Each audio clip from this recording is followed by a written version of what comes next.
আয়াত ৯৪। فَإِن كُنتَ فِي شَكٍّ مِّمَّا أَنزَلْنَا إِلَيْكَ فَاسْأَلِ الَّذِينَ يَقْرَؤُونَ الْكِتَابَ مِن قَبْلِكَ لَقَدْ جَاءَكَ الْحَقُّ مِنْ رَبِّكَ فَلَا تَكُونَنَّ مِنَ الْمُمْتَرِينَ।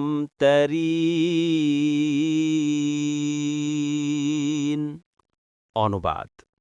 অতঃপর আমরা আপনার প্রতি যা নাজিল করেছি তাতে যদি আপনি সন্দেহে থাকেন তবে আপনার আগের কিতাব যারা পাঠ করে তাদেরকে জিজ্ঞেস করুন।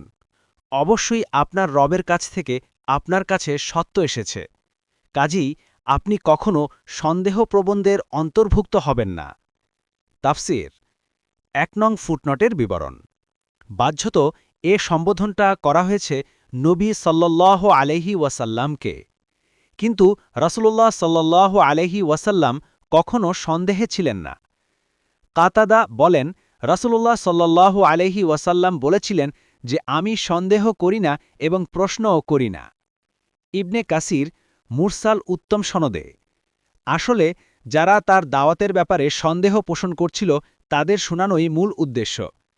এ সঙ্গে আহলে কিতাবদের উল্লেখ করার কারণ হচ্ছে এই যে আরবের সাধারণ মানুষ যথার্থই আসমানি কিতাবের জ্ঞানের সাথে মোটেই পরিচিত ছিল না। তাদের জন্য এটি ছিল একটি সম্পূর্ণ নতুন আওয়াজ।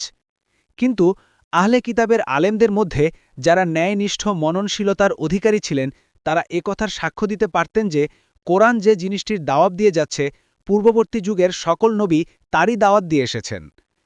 তাছাড়া আরও প্রমাণিত হচ্ছে যে এই নবীর কথা পূর্ববর্তী কিতাবসমূহে বর্ণিত হয়েছে, যা তাদের কিতাবে লিখা আছে।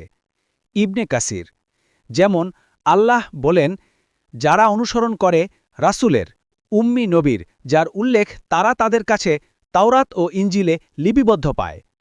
সূরা আল আ'রাফ ১৫৭